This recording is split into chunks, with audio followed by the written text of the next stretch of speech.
My God, I missed you. Did you miss me?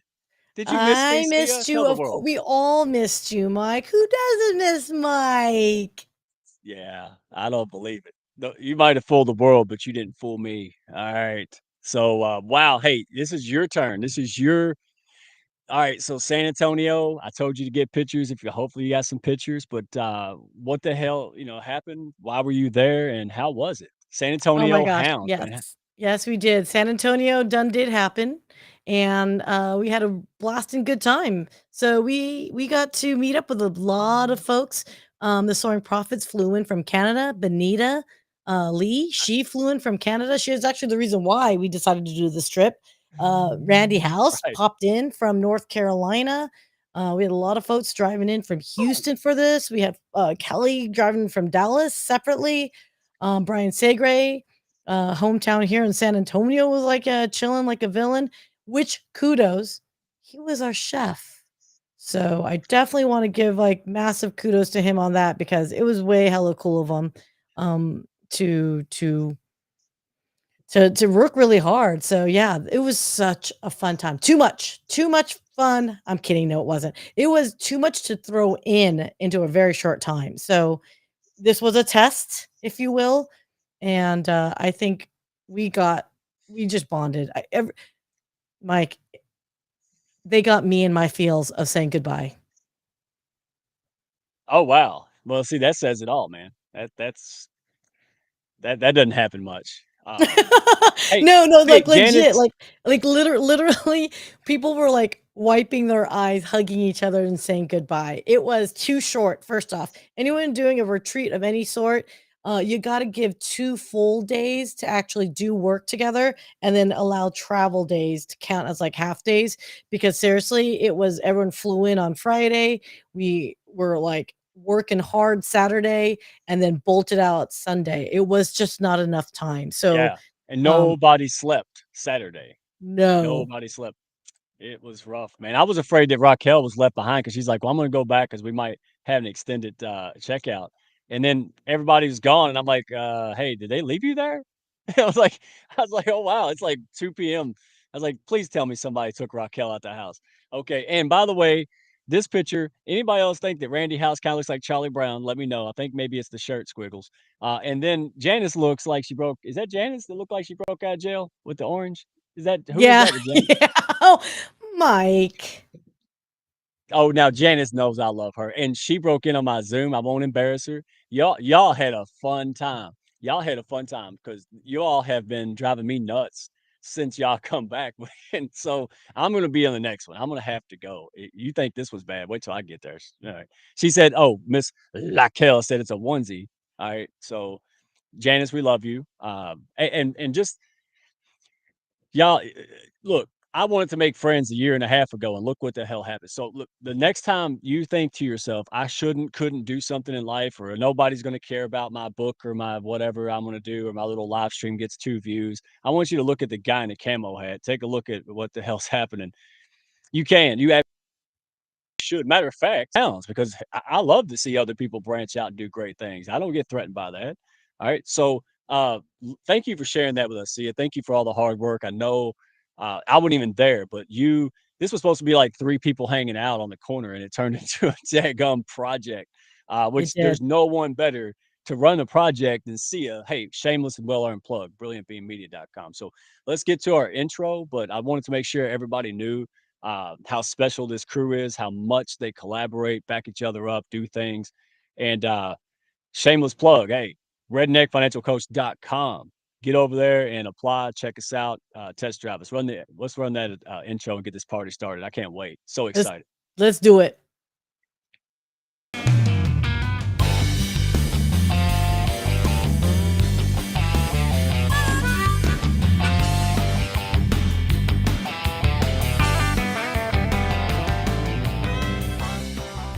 Are you looking to grow your business and your mindset alongside a fun and awesome pack? Grab a chair and your favorite beverage and join Mike Ashebrainer, the business mechanic, and his win-win network for the Hounds of Business Happy Hour.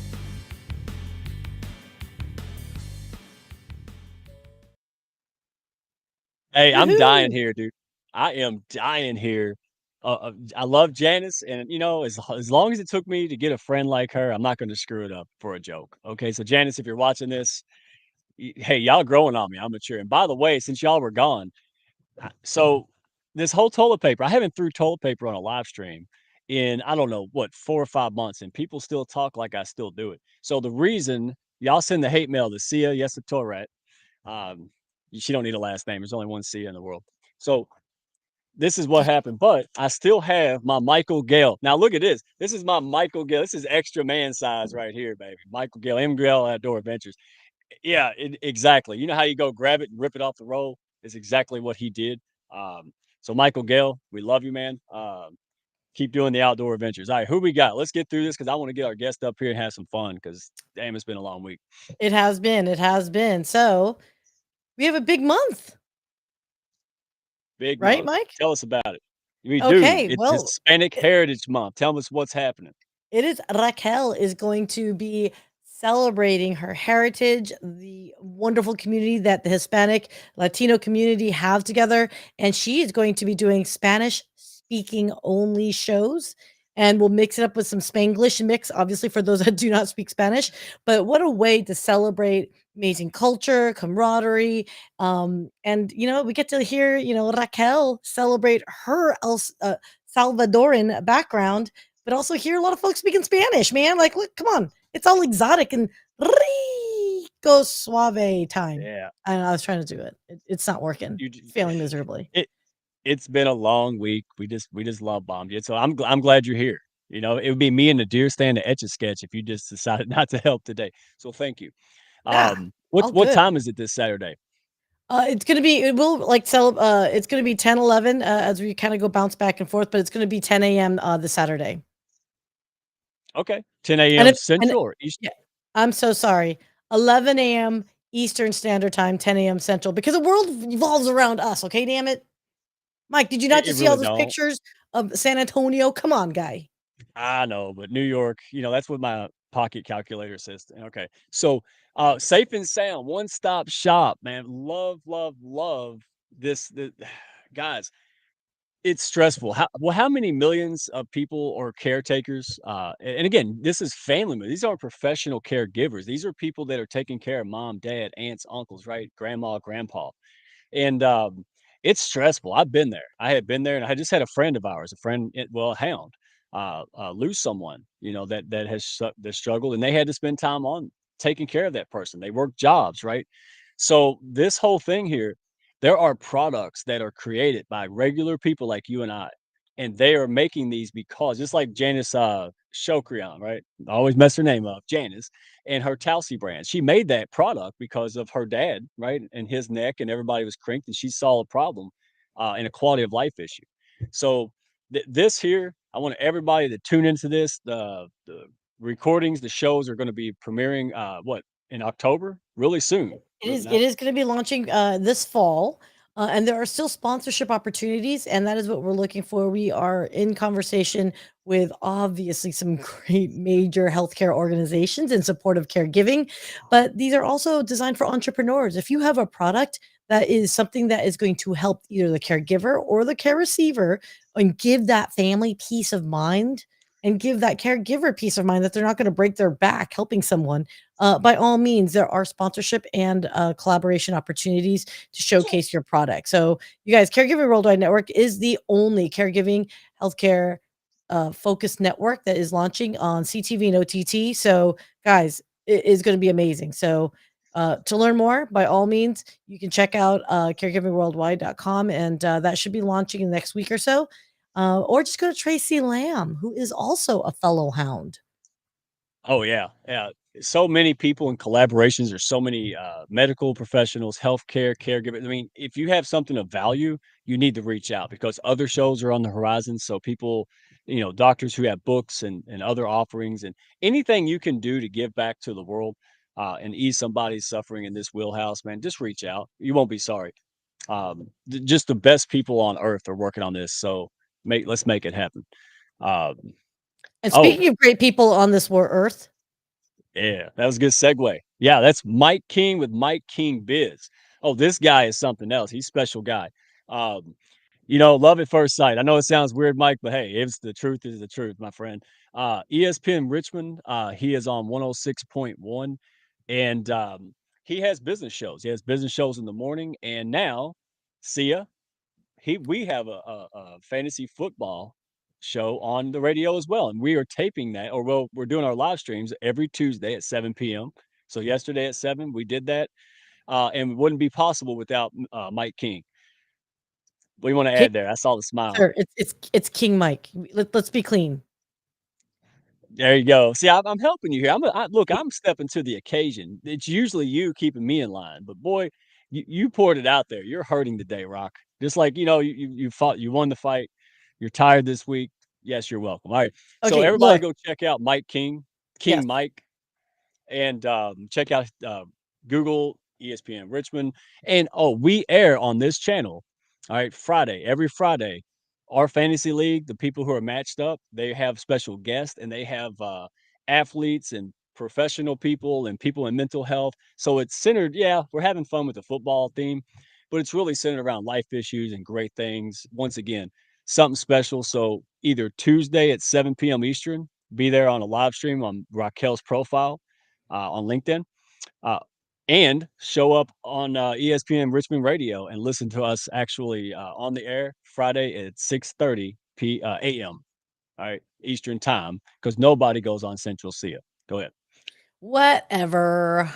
Ah, oh, and I had to throw this out there because I've had so many people. I've had a lot of folks ask me about websites, which is kind of funny, right? I mean, look, they should have been asking Sia. Ask me about Etch a Sketches. All right. So, and by the way, Etch a Sketch, anybody still make where's my call me. All right. I promote you all the time. Come on, call me. Don't send me a cease and desist. Anyway. So website packages for small business. It look like 7 pages, fully operational, SEO, maintenance, management, all that stuff, less than 1 year. They got price ranges for around 3K. So the next time somebody needs a website, there you go. All right. And not just the website. People don't want hassles. They don't want to. Could you imagine going through a drive-through and ordering a cheeseburger and you just had to go through 800 questions and then people kept calling you, asking you how they should make it and stuff? Like, hey, just get it done. Get a professional that can ask you what you need, and then they can go make the daggum website. So if you need that, there you go. Forecast Sunny is really new friends of the Hounds, right? They're a marketing team, so go check them out. They offer a lot of things. They have different podcasts, they have different webinars, different services from folks who are making their second million and want to go on, or folks who are just transitioning, right? They're just starting off. Maybe they have a job and they're really working hard to get out of that job and grow their business. They have a solution for everybody. So super glad to have them in the Hounds. And I think they're one of the first like pure marketing companies, probably the only. So great entry. And who's this? I'm gonna make you here. Make me look Why good, Sia. Tell you them what talk, this is. guys? This is your show. Oh my But god. they expect me to talk about You me. seriously, dude. Okay, guys, all these activities, all these comments, and by the way, Mark Reed, don't think I don't see your comments. I get it. I will get your damn cigars because I got my ass oops, because I got handed to me, okay? So ask how she did last week. I will ship cigars to Japan just for you. And guys, that excitement, that love, that camaraderie, that is all because the Hounds of Business, we've gotten to know each other in a way that's just both professional and personal. So all those pictures that you saw, there are actual business collaborations taking place after the fact, right? The fact that Jeff Walliner, we don't know him that well, but guess what? He squeaked a win past Raquel, who, by the way, is not very happy because on that same day or day before, apparently something about the her school, the Aggies, lost, and it was all miserable, and she was mean and in a bad mood, and we had to get her a lot of sippy sippies to make her happy. You know, it's hard to do, guys. That's hard to do. So, guys, if you want to learn more about it, Thursday, September 21st, why we enjoy each other, why we actually exchange business and dollars together, check it out. It is free to be a part of the membership, but you got to play nice. You don't be a dick. Did I say it out loud? Yeah. Oh, I'm in a mood. Yeah, you are. Well, but we're loving it though. We like aggressive. I'm not going to put a fake smile on today. See you, man. Hey, by the way, Kelly Wagner, that is the CEO of uh, what we just did, Forecast Sunny. So if you guys want to, if you missed the QR code, hey, there you are. So if you're wondering why somebody keeps saying message me, because there they are. So thank you, Kelly, for that. Thank you for reminding me that you are here. Super excited. Oh, and by the way, the Hounds has really evolved because we're a business community and family, and Raquel says that. But boy, um, it's. I mean, look, we got our drunk uncles now, right? We got Randy and Mark Reed, and so like we're a Appar- full fledged. Let me add in drunk aunts. I think I was part of that mix, and I blame that 100% on Soaring Profits giving me a 16-ounce pour of Glenlivet on the rocks. I just want you to know that's how it went down. Dude, and this here is Clint Eastwood, 5-foot version over with female. Dude, I'm like, for you to be knocked out, yeah, dude, that's wow. Okay, so let's go on. We'll talk about you again next week because there's just too much to unpack. And Raquel was smart to not even show up because she knew that it was going to be bad. So, all right, hey, let's bring up the big dog himself, man, Corey Warfield. Been back here patiently waiting.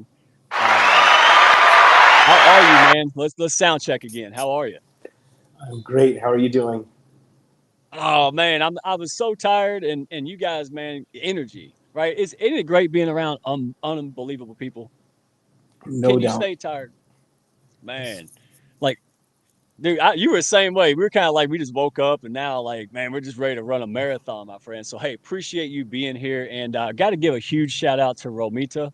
Here's my rolling my R's. Romita, it's horrible, dude. I shouldn't do it. If I had an ego, I wouldn't have done that.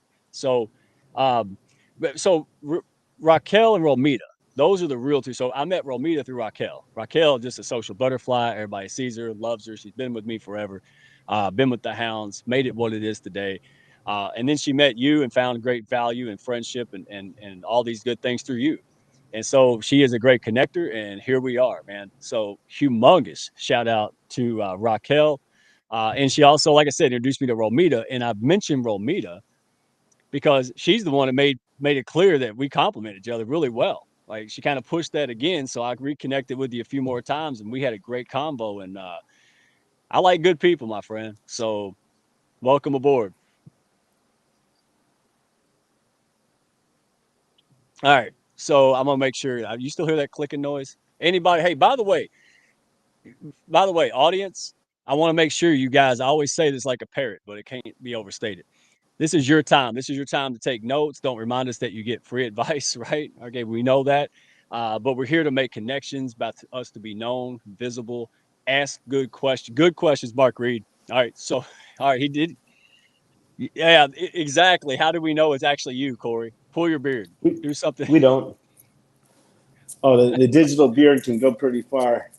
Okay, because I don't think the AI can play with the beard hair yet. We'll have to check that. So, yeah, it's like you guys in the comments go network, connect, follow with each other, man. Bring conversation up. This is your time. So, Corey, let me start with this one.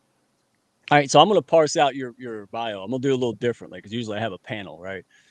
So Corey Warfield grew up in Evanston, Illinois, as a punk rock frontman, freestyle rapper, '90s college dropout, going into computer software testing.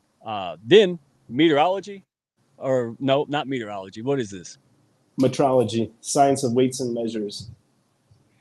There you go.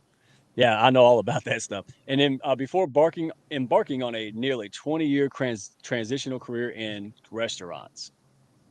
Golly, man, you got a big resume there. All right, so tell us about any of that. Is there anything in there that makes sense that that sticks out the most as far as like who you are today? Because who you were and who you are today, yeah, a lot of growth, man. That's why we relate to each other.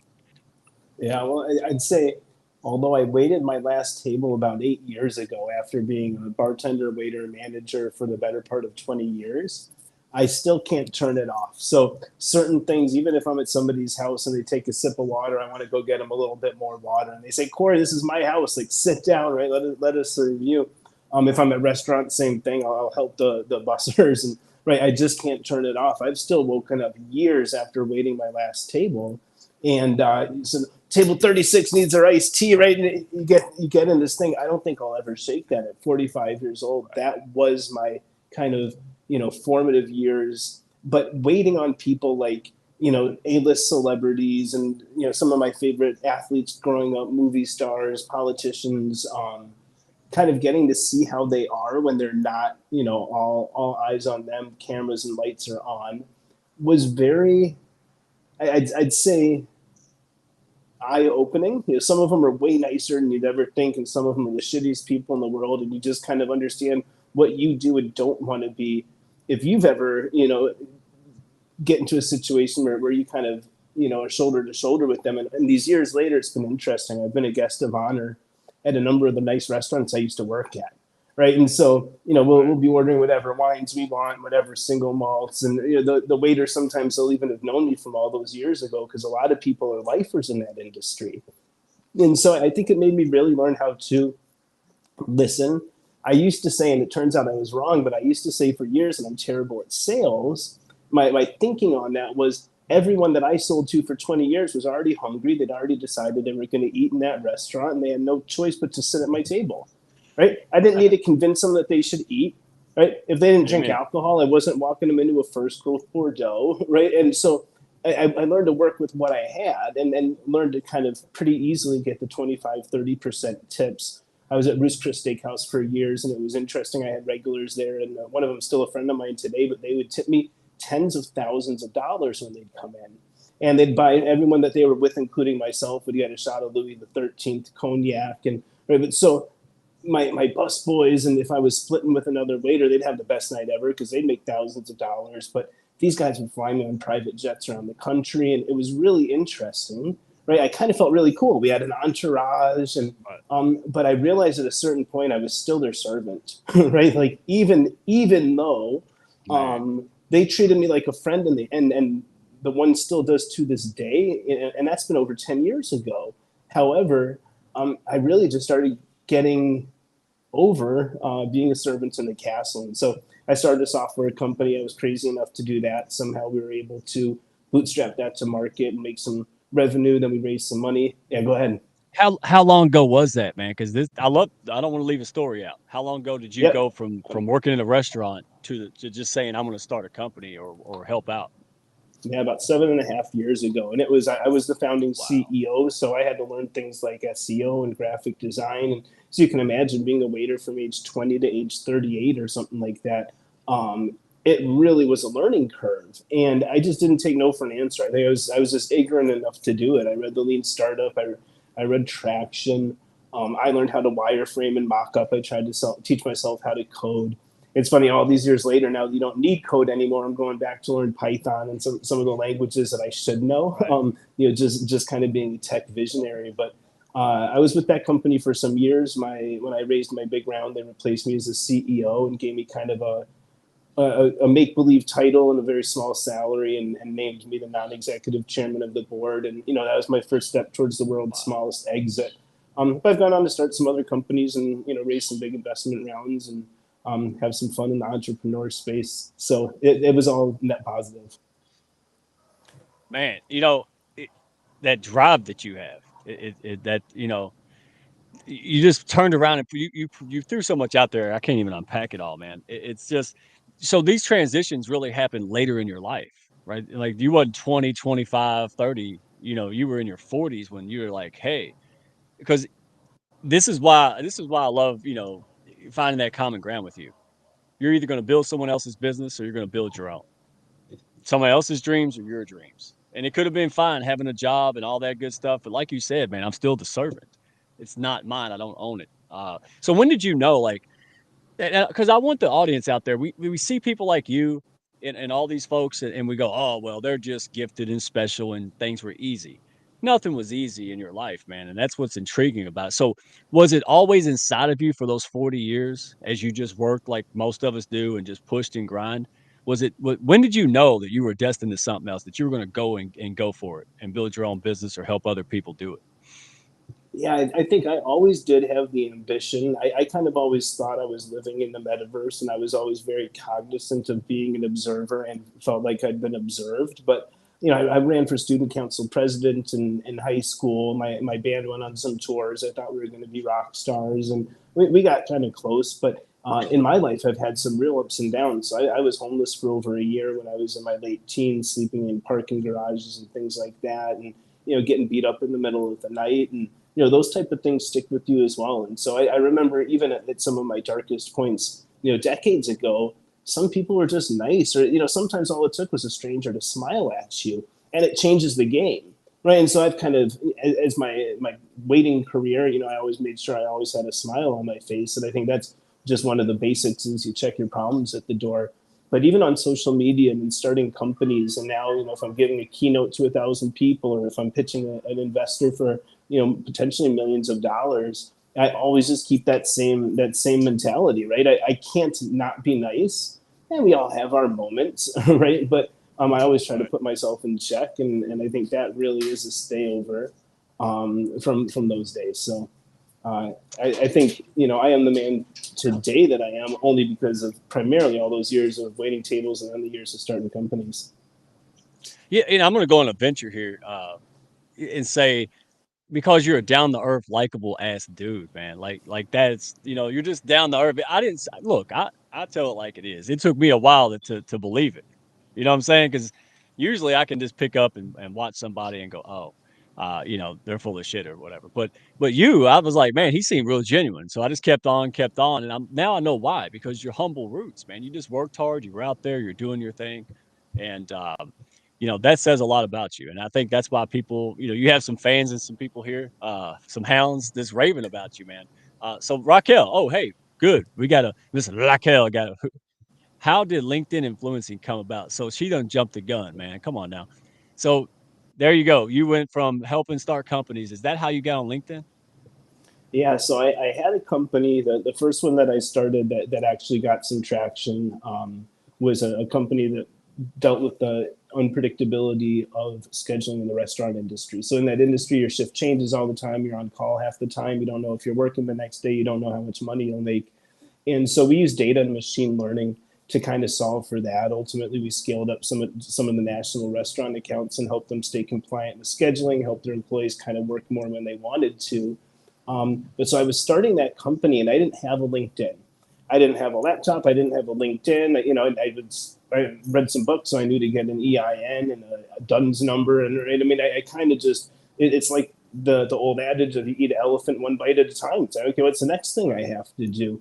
And ultimately, we got that product to market, and that's when people started telling me I should be on LinkedIn.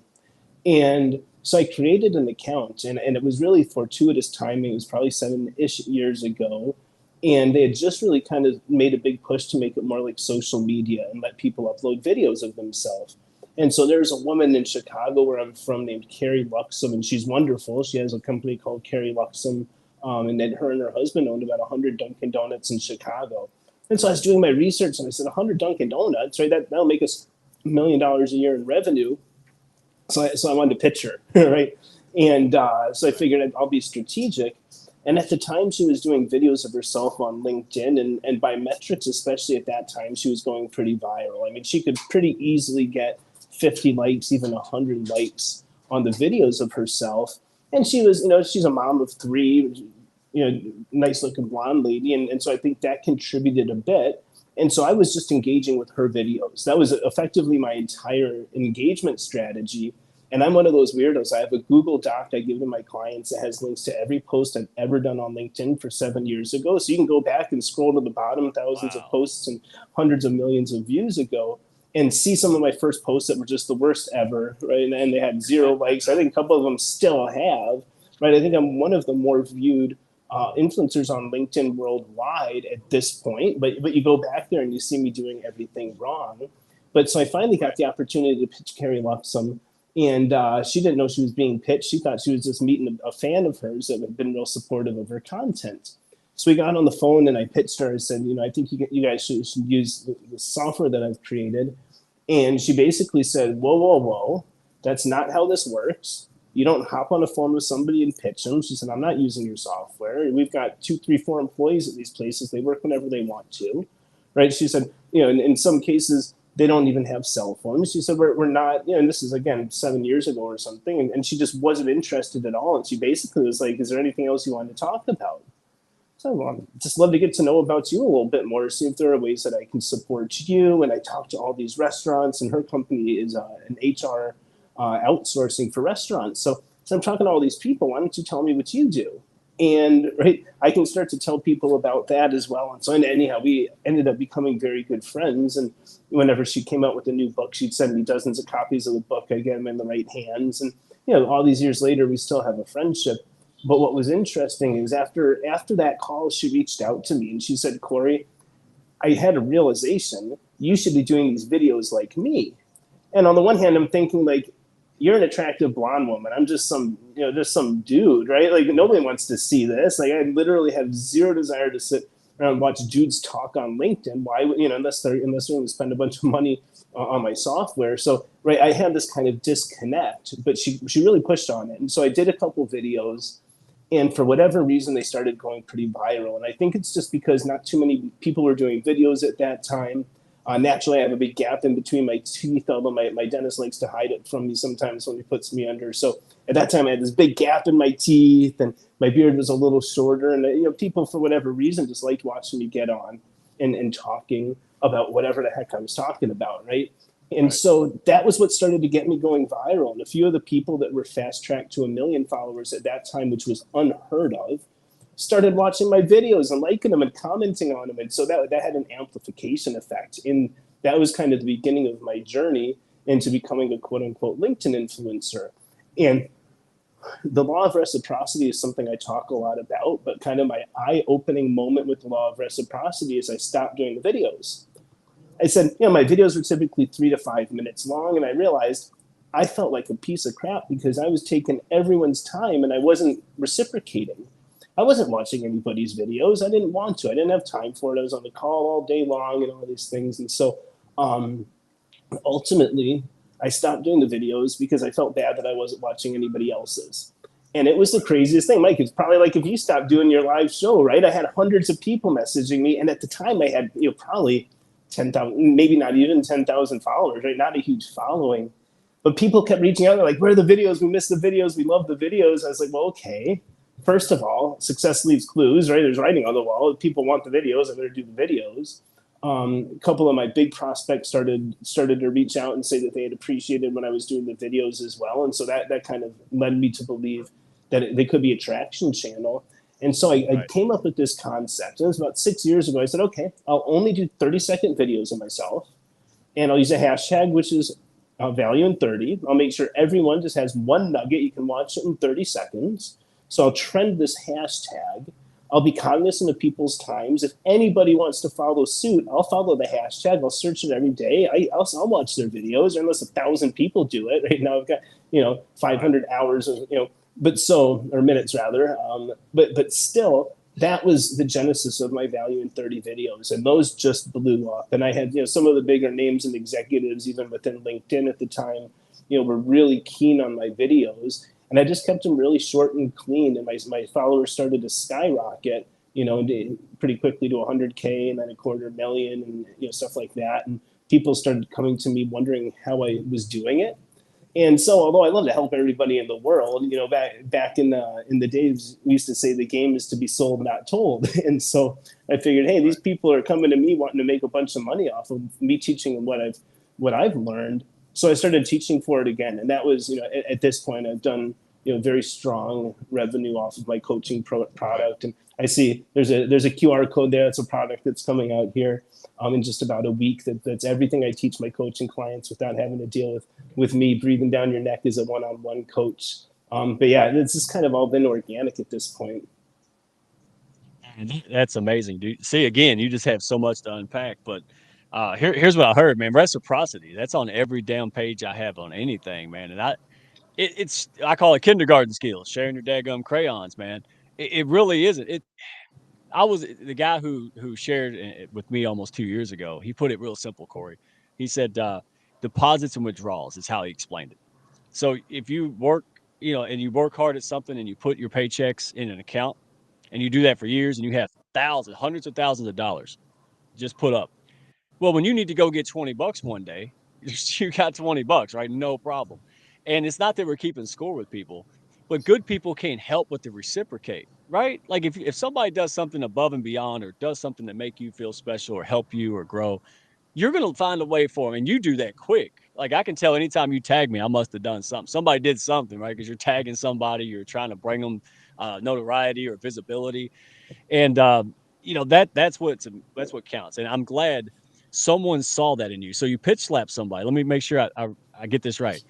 You pitch slap somebody. They told you not to do it. They said that's don't knock it off. I'm not going to hear you. But then you start talking about them picking up on that cue, and it changed your life. Is that kind of what happened? Is that the catalyst? Precisely.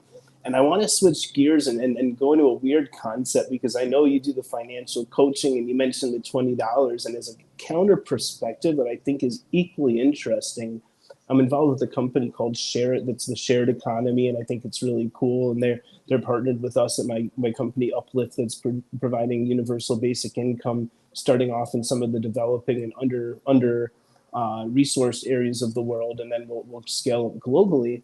And the founder of that company shared a concept with me that kind of blew my mind. He said, Corey, if I give you $10 and you fold it in half, you put it in your wallet, maybe you go home, you put it in a shoebox, maybe you even put it in a bank account and it gets you some interest. He said, in a week, you've got $10.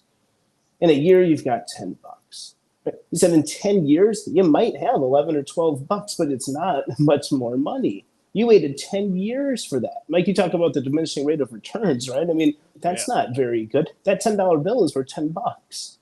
He said, but if you take the $10 bill that I gave you and you spend it on something that you're happy to spend $10 on, that you feel you got value commensurate to the amount of money, that person now has a $10 bill. And they now have a choice, and that $10 is now worth $20. The $10 bill's worth $20. He said, but Corey, watch this. What if that person goes and they find something that they want or need that they think is worth $10 and they're happy to spend it as well? He said, that $10 bill's now worth $30. So that could happen in one day. He said, if Right. people keep money in circulation, right? And it was one of the big eye openers for me. It's I don't mind people with the savings account. I'm partial to having money in savings, and we all like to have a little nest egg. But I'd say I send probably more money charitably, than I save for Yeah. things that are non-specific, right? I mean, we've got a huge puppy that costs a lot of money, so there's some savings that go, but for the most part, I like to keep money in circulation, and that kind of feeds what we're doing with the universal basic income and things like that. So just as a counter perspective, I know it was a tangent. No, no. Hey, dude, we're loving it, man. You So well, here's what I'm gonna do. I'm gonna table it a little bitty bit, right? And yeah, you're talking about tangents. Dude, look whose show you're on. Like you're in good company, man. Jesus. At least your tangents make sense, right? At least I, I'm like Pootie Tang over here half the show. So hey, Pootie let me Tang, switch what a gears. tay, my Jamie, what a Hey, see, tay. why that's it. Pity Potter on the patty stay. That's my favorite I'm one. All right, gonna look, sign we're your gonna get pity on Mark the Reed. runny con. You see, Mark Reed. Oh my God, I hope he didn't fall asleep. Now he's gonna go nuts. All right, so let's do this, man. So you and I, first of all, we both teach on LinkedIn, somewhat about LinkedIn. You are influencer. If somebody comes around and says, "Hey, I want to be seen. I want to be a person of influence. I've got something special, and I want to know how to get visible. I want people to see me." Then you're the guy, right? That's what I'm saying. Because I've had people. Now, let me explain this backdrop. I've done one-on-one coaching, but mine is mostly geared. It's centered around LinkedIn, right? Because I couldn't go out and play anymore, right? So I had to go on LinkedIn and learn this the hard way. Wish the hell I'd known you were around last 2 years ago. So I went out there and I learned all this, and I did it the hard way, and I built the hounds, to make friends and all that good stuff. Um, but my whole thing is I wanted to connect with business people and take it offline and the collaborations now, like with the hounds, right? I was more of a marketing and sales. I realized that if people could know, like, and trust me, and I can get those people around me and really deepen that relationship, they'll carry me, right? So no, I only have 27,000 followers, which really isn't that much on LinkedIn. But somehow I really got millions because I got people like you and everybody else around me who, we all had this shared vision, right? So we have different ways. So I teach one, you teach the other. Here's what I didn't know. And this is where it was Raquel and Romita who kind of explained it to me. Like, hey, I was like, dude, if people come out of Corey's class, they're like rocket ships in my class. Like, you already look good. People already know you. You got stellar reputation. Yeah. Now I'm going to help you tweak your sales funnel, your messaging, right? Things like this. So people will get it and go, yeah, we know. Teach you not to pitch slap with a P, Miss Raquel. I saw that. And so here's what I want to know from you. what is it now? Because you're taking another direction. All right, don't give them everything, but you still do the course and the classes. So tell us about that. Tell us what you do for folks and how you can help the people out here who are trying to learn to do business. They're good people. They just can't figure it out, Corey. So why, what can they do about it? So I think I'll just give some kind of nuggets, and then I'll give a little story of someone that I worked with and a bit about the process. But just something that anybody can take away from watching this tonight. The first thing I see people do wrong is they try to create their LinkedIn profile to look like a resume. Nobody cares what title you are. No one cares for a generic, I help salespeople get more sales. If you don't tell them how you do it and they don't get the social proof immediately, you've lost them. Right. So most people's headline is super boring, but I can get your headline in front of anyone from Richard Branson to Ariana Huffington to Ryan Roslinski, the CEO of LinkedIn, and their entire audiences. So if I can get you in front of Tony Robbins and his audience with the headline, and your headline says Director of Sales at Acme Co., no one cares. Right. So the first thing that I encourage everyone to do, and the first thing I do with clients after they've watched a foundational video that I start them with, and I sell that as a standalone product, but once they've watched that video, so they get how the algorithm works, they get how the psychology works, the first thing we have to do is fix the headline. No one's come to me with a perfect headline. And an example that I give was myself. I changed my headline at one point to say I create LinkedIn influencers, and I posted, and an hour later I had 3 people in my inbox that said, I want to be a LinkedIn influencer. How does it work and how much does it cost? Right? Very simple. So that headline is the most prime real estate hands down on LinkedIn. But so the first thing I encourage people to do is look at your entire profile. It's a networking event. LinkedIn is a free global 24/7 networking event. Your about section means someone decided to come to your profile, scroll halfway down. Why? Because they want to know about you. So making it transactional, telling them I graduated with an MBA from, nobody cares, right? Tell them when I was 12, I broke my arm, and that summer is the summer that I started my first business, right? Ooh, tell me more. By the time you're done, they should feel like they know you, and they should know why you do what you do and why you care and why they should care, right? All these things, these are the opportunities. And so once people figure that out, and it's not easy, but it's not hard. Once you've got that figured out, then it's the content piece. Everyone is doing that wrong, in my assessment, that other than the people that I've coached, and here's why. Everyone on LinkedIn is trying to sell something, and everyone is on LinkedIn trying to teach people stuff. But not a single person goes to LinkedIn to buy anything or learn anything. We don't. If you want to learn, you go to YouTube, you go to Google, you go to a website, you go to the library, you go to ChatGPT, you go anywhere but LinkedIn. Right. And I can prove that. LinkedIn spent billions of dollars on a company called Lynda and rebranded it as a new company and platform called LinkedIn Learning. Why? Because they knew they were never going to get the e-learning dollars through LinkedIn. It's the wrong vibe. It's a networking platform. No one likes the guy walking around a networking event saying, hey, let me teach you something. It's condescending. It's off-putting, right? So if you start changing that up and you stop trying to teach people stuff, and then the worst thing is when people start to teach, then comes the pitch, right? If you learn from that, sign up for my. Nobody cares, right? They're not going to sign up for the course. They're not going to send you money. So what I tell people is once you've got an optimized profile, now what you got to do is start talking with your audience. Think of it like a networking event. The person walking around asking people about them. Those are the people everyone wants to meet, the people with a little sense of humor, right? Maybe they're wearing a funny hat or whatever it might be, but you got to stand out, right? Yeah, I threw that one in there on purpose. But Thank you. These, absolutely. But these are the little things. And then the third thing that is so overlooked by so many people is now you've got an optimized profile. Now you've got optimized content. It will be going more viral because the algorithm likes it. Now you start engaging with the right influencers. People have made millions of dollars off of just engaging with me on LinkedIn, and I'm just little old me, but it's not unique, right?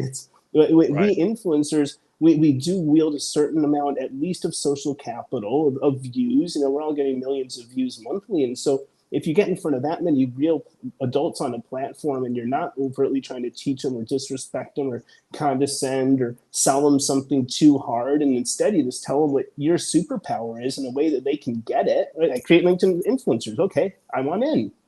How much does it cost? When can we get started?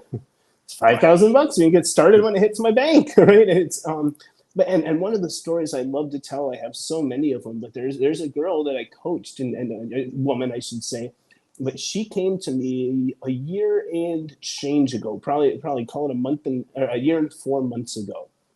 She had 90 followers, right? Less than 100.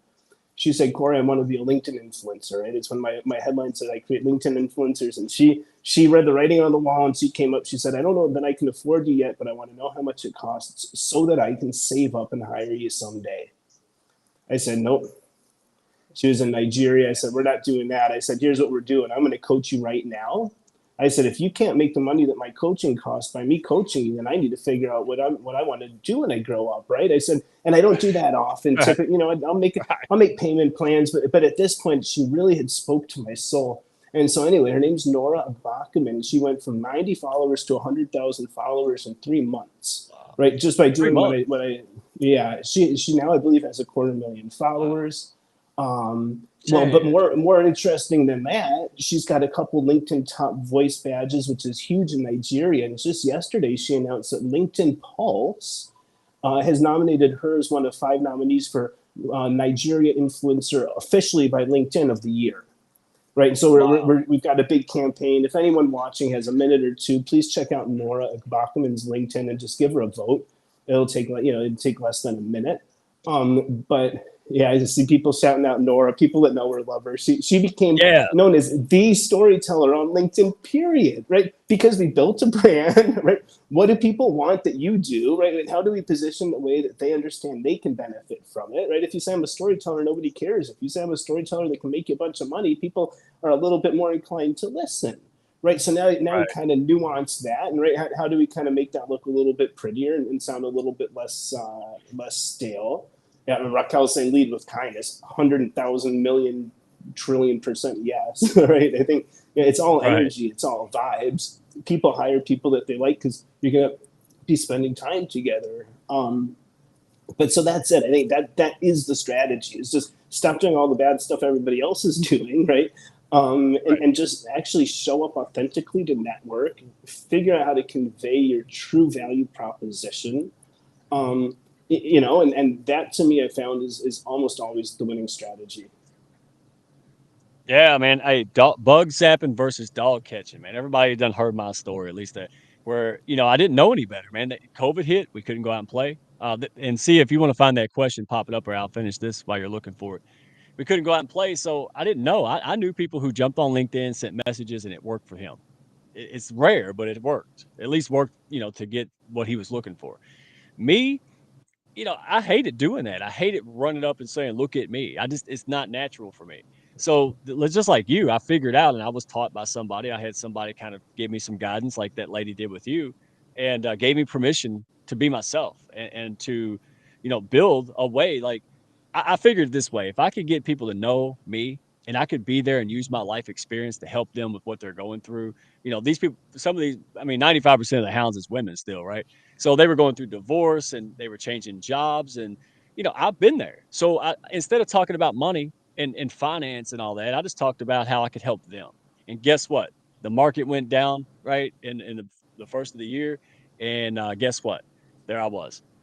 I didn't have to talk about money. People was like, "Hey, that's my guy because this guy helped me do A, B, and C. He backed me up. He's my best friend. He put me in positions." Yeah, I'm not gonna, I don't even hear from my financial dude. So I love it, man. Where's that question at? Oh, it was a question about insider info, and I think you just gave us like 4 or 5 insider pieces. But um, would you like to elaborate on it? So if you wanted to get, because I like me and you do the same stuff, tease people. Because if you give somebody a nugget and that nugget works, they're going to come back for some more nuggets, man. It's simple. If you're trying to sell a bald person a haircut, that's a frustrating day for both of you. But if you got a big hairy guy that's got an interview coming up, he's like, "Oh, thank God I saw Corey's hair salon." Right? That's the point. So any other little tidbits or wisdom that hey, here's your platform. People doing stupid things out there because they don't know any better, right? So let's help them out because they want to make money. They don't want to do stuff they don't know. So what else do you got for them?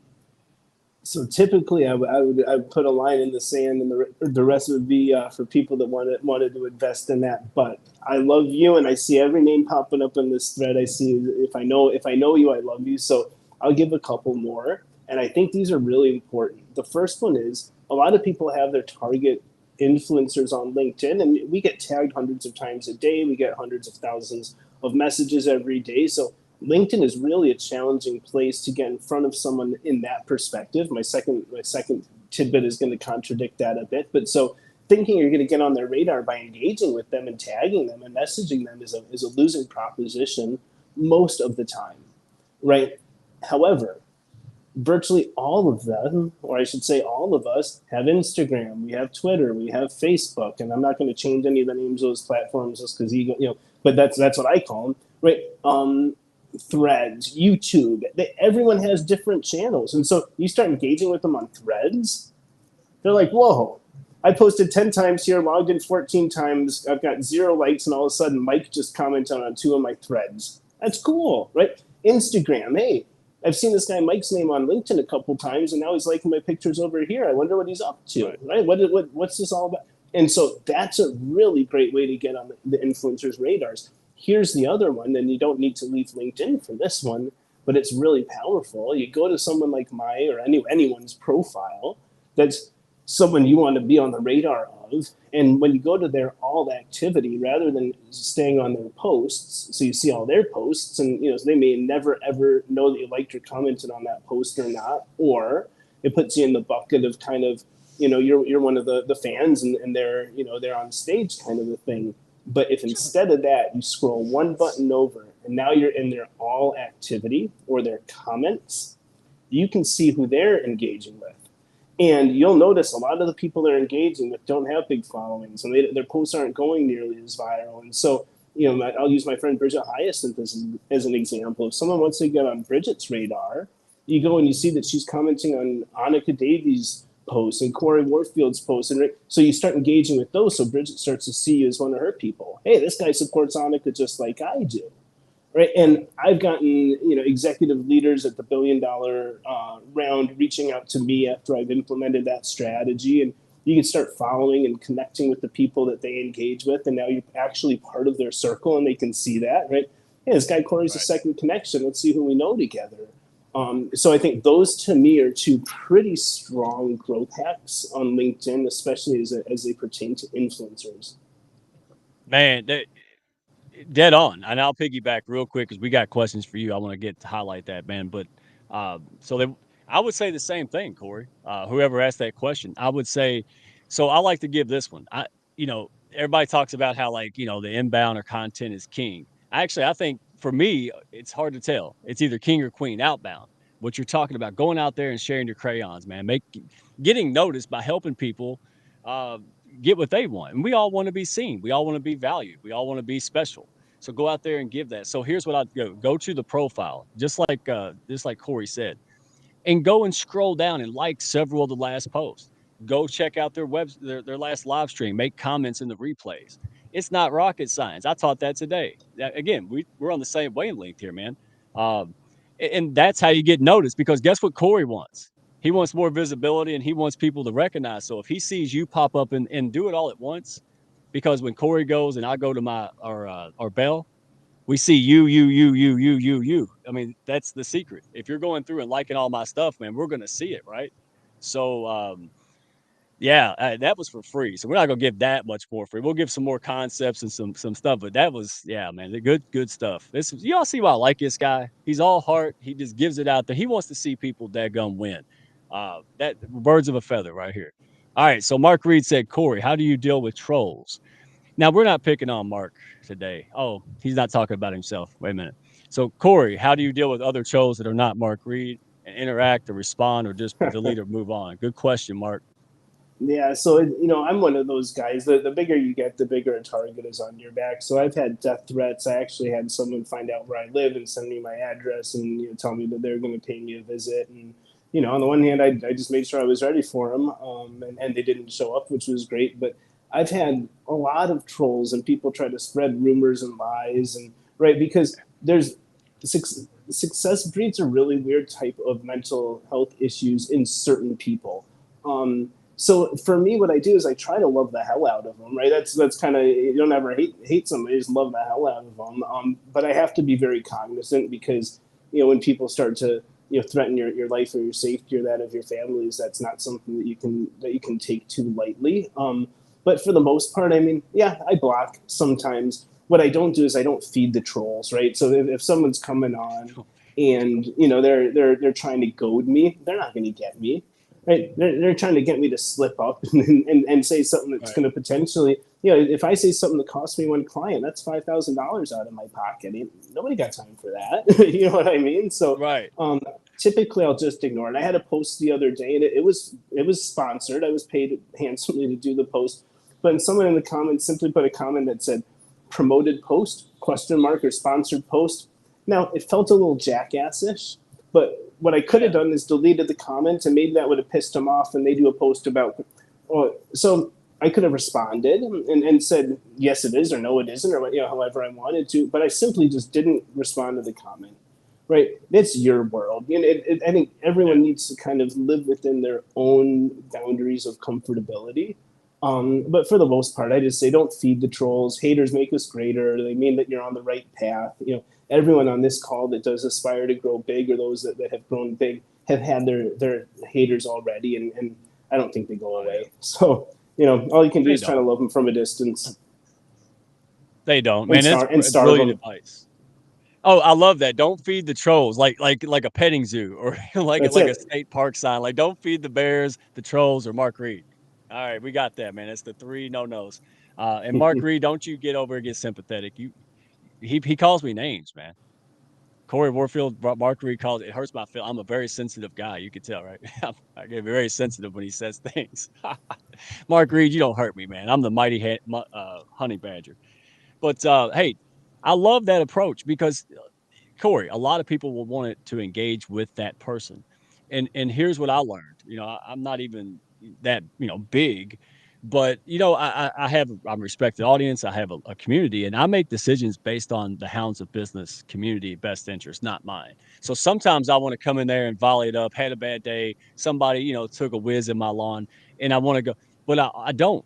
And I love the way you say that. Hey, what I would do as a human being and a guy is different than what me as a leader concerned about others would do, right? And you're always trying to protect that community. And I think that's a huge thing that you're not your ego is in check, right? You don't even really have one, uh, you know. Um, so that's what attracted me to you, man. That as weird as that sounds is I could just tell this guy has the people's best interest. And I've met a lot of phony ass people here. Let's be real. Everybody's on there, in the elephant in the room. There's a lot of assholery out here. Um, and I have trouble. Sometimes I have trouble. I bite my tongue till blood comes out, Corey. But I respect that out of you. You've always been straight up, and that's why the people are in here going crazy, man. Look, Gabe Lil's in the house. I mean, this is fun, dude. We could do this forever. So, Dr. Constance Leland. Oh, by the way, CJ, I met CJ, and here's another insider tip. Raquel said, "Hey, Mike, go see CJ." I went and saw her. I didn't wonder how many followers she had. I didn't care none of that. I just showed up and showed up. And then I did my thing, which is just making people feel special and engaged. And CJ called me like immediately. See, now she only had 2,000 followers on LinkedIn. A lot of people are like, so what, right? I tell you what, the woman is a dynamo in the academic arena. Dude, she is all over it. She's got like what millions of downloads or something of her podcast and stuff. So don't judge a book by its cover, man. Look at good hearts and take good advice. So I see people using automation. I don't know where to begin with that, but I would love to know if this is advisable. So No, this is your personal brand. I automate a lot of things. I have an AI automation agency. I could automate everything I do on LinkedIn. Someone looks like it might be the same person asking about bots. You're building a personal brand. Not only does that violate terms of service and community guidelines and can get your profile removed from LinkedIn, but it's just not authentic. It is. You can smell it from a mile away. I will actively, if I see someone using automation, even to a degree on their own posts on LinkedIn, I'm highly likely to just disconnect from them. I think it's lazy. I don't think that's the way you build a brand. So I understand time is valuable and it's a commodity. And if I've got great ways to automate Instagram and other things like that where I think you can be a bit more transactional. But I would say, at least for me personally, people I've worked with, I run the other way from any automation on LinkedIn. yeah, no, and I'm going to segue. That was a great segue question because one of the things that stands out to me is you and I talked about this. I'm all Mr. Kindergarten, evergreen, soft skills, dance, nuance, and you know a lot about the algorithm, man. That's what I'm talking about. PB and J, like that's the thing. If Corey can get you seen by 6 million people and teach you how to put your best self out there, and people are eating it up, but then they're not buying from you. That's because they don't know what the hell you're doing. I mean, that's where I come along. Like, hey, let's make sure people, when they like us, but we don't get paid to be liked, man. We need to make sure that that message is down. And then that could be your website, that could be your brand. I mean, it could be a lot of things going on there. And so one of the things that you and I chatted about was AI. And here's what I thought: you are like Captain Kirk. Like, you love this stuff, dude. I just do it to get by and have Sia kill, in my corner. So what is it about? So I love this. I said, do you use AI and Chat GPT to make comments on certain posts? And you said, no, no, no, no. I make genuine comments, or I don't comment. And I'm like, oh man, dude, we must be separated at birth. So elaborate on your AI and your passion there, but also how you are one of the rare folks that utilize AI, but you also will not replace your brain and your people skills. Like, that's a good. Tell us about it, man. I love this. Perfect, and thanks. We've been on, for those that joined at the top of the hour, we've been hanging out for a bit longer, so I'm going to need to plug my phone in before it dies on us. So if there's feedback, I apologize, but the headphones are coming off, and we're going to talk some AI. So for me, I started using ChatGPT the day that it came out, and what I realized very quickly is that it was the most user-friendly piece of technology I'd ever used in my life, because you could just ask it how to use itself, right? Like, it's the only thing I've ever come across that is its own user manual. If you don't know how to use it, you just ask it. You can just jump in. And so I realized very quickly, within a few days, that I could use it for things like writing books, or um, finding certain patterns in certain data sets that I had as soon as they made that available. And so I just took it to the next level, and I figured out how to prompt it to prompt itself, how to have it always tell me how to use better prompts, how to use it to do things like taxes and build financial plans and websites. And it doesn't build as good of a website as the site that you highlighted at the top of the show, I'm quite certain. But there's very little AI can't do now. I could have AI make us a country song intro for this show for free with a push of a couple buttons, right? I can make a video about hounds running through the wilderness in Alaska in the snow, and that would probably be like softcore porn for me right now, because I'm in Brazil where it's 100 degrees and it's melting even though it's 9 p.m. Right? But there's very little it can't do at this point. And so I'm on a campaign with some other people in the industry, but we just want to make sure that everything is minted on the blockchain, so we know what was generated by whom and where, right? So there's no deep fakes. That chain of custody is incredibly important. Having the ethics in place so that the AI doesn't try to replace its maker and things of that nature are incredibly necessary. But luckily, all of the big companies, and when I talk to people at OpenAI or Anthropic, whoever it might be, they're all more than hyper focused on ethics and sustainability and things of that nature. So I think for me, it was just an eye opener. Wait, I can just ask it how to use itself and get it to do anything that I want, literally. I have two partners, and we're using AI to code a mobile app with a web responsive version that we're going to scale using my influence to 10,000 users very rapidly. I think we'll do it in weeks, and then we're going to sell it to a company called Acquire.com, and our goal is $1 million. And it won't take less than $600,000. That's in weeks. AI built this, and people really don't understand when I say this, and I'm being serious. The charge associated with that is $2. I've spent hundreds of thousands of dollars in my life on software developments and QR testers and programmers and all these. $2, $2. Wow. How? So that's why I'm learning Python. Is there certain things that make it even more feasible? You've got things. ChatGPT now has what they call advanced data analytics, formerly code interpreter, and it's great at both writing code and testing code and expounding upon code. There's what we're using is an Open GPT or Meta GPT rather, and then so it's its own environment, and you just give it prompts and tell it what to build, and it deploys different agents, and it starts building for you. And you do need to know what you're doing to a degree. Thank God it's not so easy anybody could do it yet, but it's moving rapidly in that direction. Yeah, man, and so you are let's go ahead and let the people because round two's calling, man. I think it'd be great if you got me, you, Raquel, maybe Sia coming out part two in the next live stream because nobody wants to stay here with me till midnight. Let's get real, dadgummit. And especially since I just now said dadgummit, everybody's probably still sober and already left to go to the bar. So let's see. Yeah, part two for sure. Look at Raquel; she's so excited, and this says something about it's dinner time. People have stuff to do. They already know me. They already know you, or the ones that half and half, right? And they're here supporting us. It might be that R word, man, not the Raquel, but or Romita. It's the reciprocity. That's man, that's key. So, uh, first of all, where can the folks go? Where should people go? Let's put his QR code. And if you want to be an influencer, you want to get known, you want to make some difference, there you go. Scan the QR code. What do you want to add to that, Corey? Anything, man? Because you're humble. Trying to get you to brag a little. It's well earned, man. Typically the ways people work with me right now is I have a 3.5 hour masterclass video that I sell for $750. So if anybody watching this wants a little,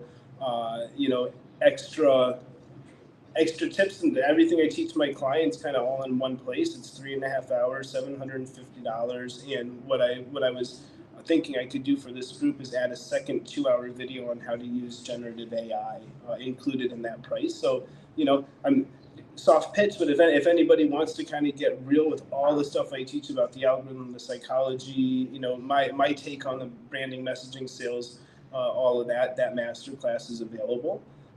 Typically, I'm on a small wait list for my coaching, and right now is no different. Unless someone had something incredibly imminent where they needed to be getting tens of thousands of followers weekly immediately, and then find an extra hour in the day somehow. But other than that, if Right. anybody does want to work with me as a coach, it's $5,000. We can get started in probably the next couple of weeks, I would imagine. And I just place them as the next person on the waiting list.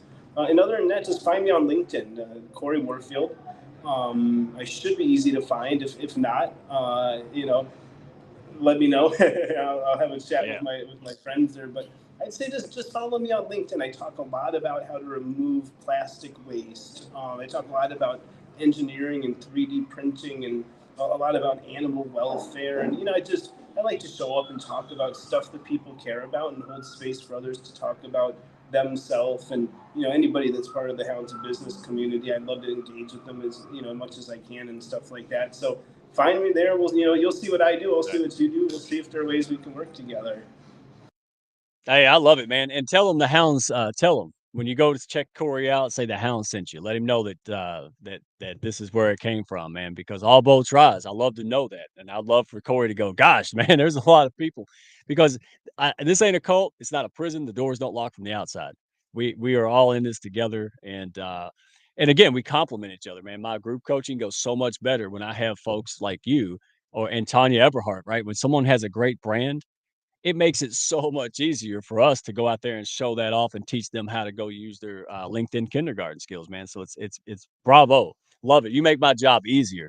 So yeah, if you don't know anything about LinkedIn, go see Corey and then come to me. And in fact, and you're such a benevolent guy, man. We talked about combining forces. I mean, you're an exceptional guy. I really appreciate who you are, where you come from. And last question, because Felipe is bad, man. I love Felipe. So we're gonna close out with this question. Corey Warfield, what's your opinion about uploading your government ID? Actually, I like to know too, man. Go ahead.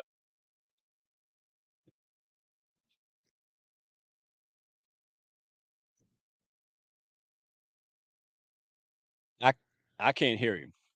Can anybody else hear him? That's because I was muted. Oh, it's doing a um, mime impression. Go yeah.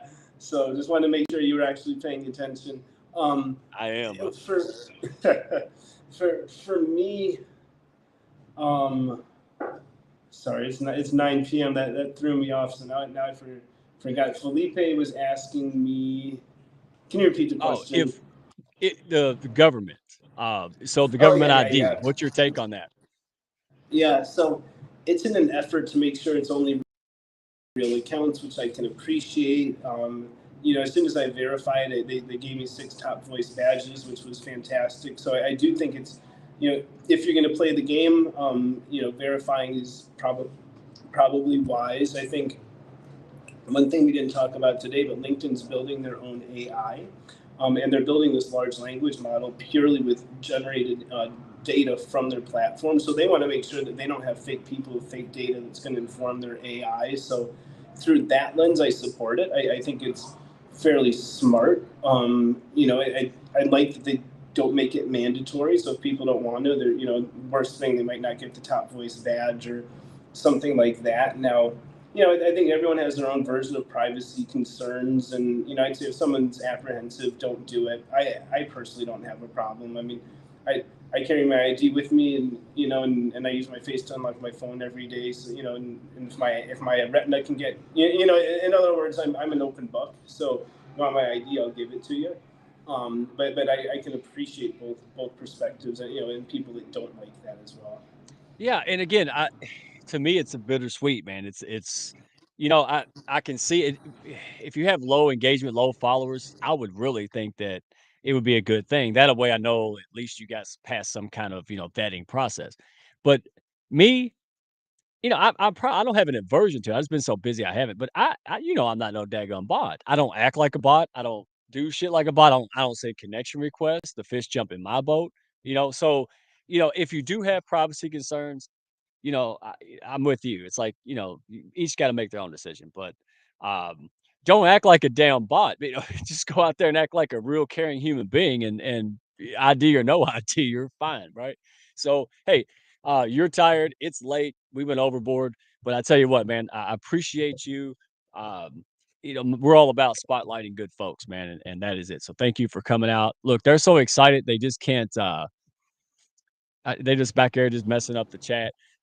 Hey, go connect with Corey. Go check him out. And by the way, don't be spamming him in his message box. He just told you. Listen, go over there and like his stuff, like his comments. That's what we all want. You want to get my attention? Go out there and love bomb the hell out of my stuff when I actually start posting it normally again. And I got you. I'll be there for you, right? I'll make sure I see that. So go out there, share your crayons, look at eye level. Corey Man round two. Everybody's chanting for it. Hey, you give the people what they want, man. So appreciate you. Y'all Well, connect. Next, Mike, I'll, go I'll, ahead. I'll leave. I'll leave you with 2 things. The first is we're talking about Hispanic Heritage Month and Raquel. If people look at a post of mine from a few days ago, they'll see me speaking about AI taking our jobs. And I switch at one point. I'm speaking in Japanese, and one point I think I'm speaking in Arabic or Mandarin, and another point I'm speaking in Spanish. But I speak Spanish. I don't speak Mandarin or Arabic or Japanese, but it's in my voice and my lips are moving. This is a product that we're delivering at Voice, which is a company I'm involved with. But so pretty soon, Rocky can upload a video, or you can upload a video of the hounds, right? And anyone can around the world can watch it in their native language. It'll look like Redneck Mike is speaking in Oh Chinese wow. or Portuguese. Yeah, pretty cool stuff. So we'll talk about that and a bunch more stuff when we do part 2. Hey, and I'm here to tell you, this guy, like, I can't. Well, I told him, I said, I need your help with AI. I got an etch a sketch and a deer stand and a Sia. Like if it wasn't for Sia, dude, I'd be in deep trouble. So I was like, hey, I'm a coachable guy. This is the guy to do it. He speaks plain English, man. He's transparent. That's what I'm about. And by the way, this is what the hounds is about. If I can't personally help you and you come to me and say, I want to grow on LinkedIn, but I want to be an influencer, this is what we're doing here. Then I know Corey. I will send you to Corey. If somebody says, hey, I need a digital media person and company, it's Sia. It's Brilliant Beam Media. Hey, I want to go on a kick-ass live stream where I can get lots of good stuff going. Right? It's Raquel Flores Connection Corner, right? Like I've got them. I'm like arrows in the quiver. So that's what the hounds is, man. If you want vetted, if you don't want to look over your daggum shoulder, you want people you can trust, like, and work with. I'll tell you, hey, I don't do that, but I can set you up with somebody who can, right? So that's what I want to be. I'm not an influencer, but by God, I'm a key person of influence because I love pushing people up. So do you, Corey. So, guys, comments, all the folks out there, love you guys, man. You all make this happen. Uh, I've never seen so many damn questions in my life, man. So we got to have you back. We're gonna make this a fun event. We got to get Miss Raquel up here and just party hard, man. So uh, Love everybody out there. Town Hall, shameless but well-earned plug. It's my show. I can do that. Uh, Next week, but hey, redneckfinancialcoach.com. I have finally, better late than never. I finally answered the people and gave you one place to go. So now there's not like, hey, I got somebody who wants to join the Hounds. Where the hell did they go? There's a Hounds join link right there. You can watch the last town hall because a lot of folks are in UK. I'm not going to make you get up at midnight. You're welcome. Um, and people that want to do that in other countries, we've got that for you. So you can watch the old one. You can register for the new one. We just want to be a buffet, man. So you guys have fun.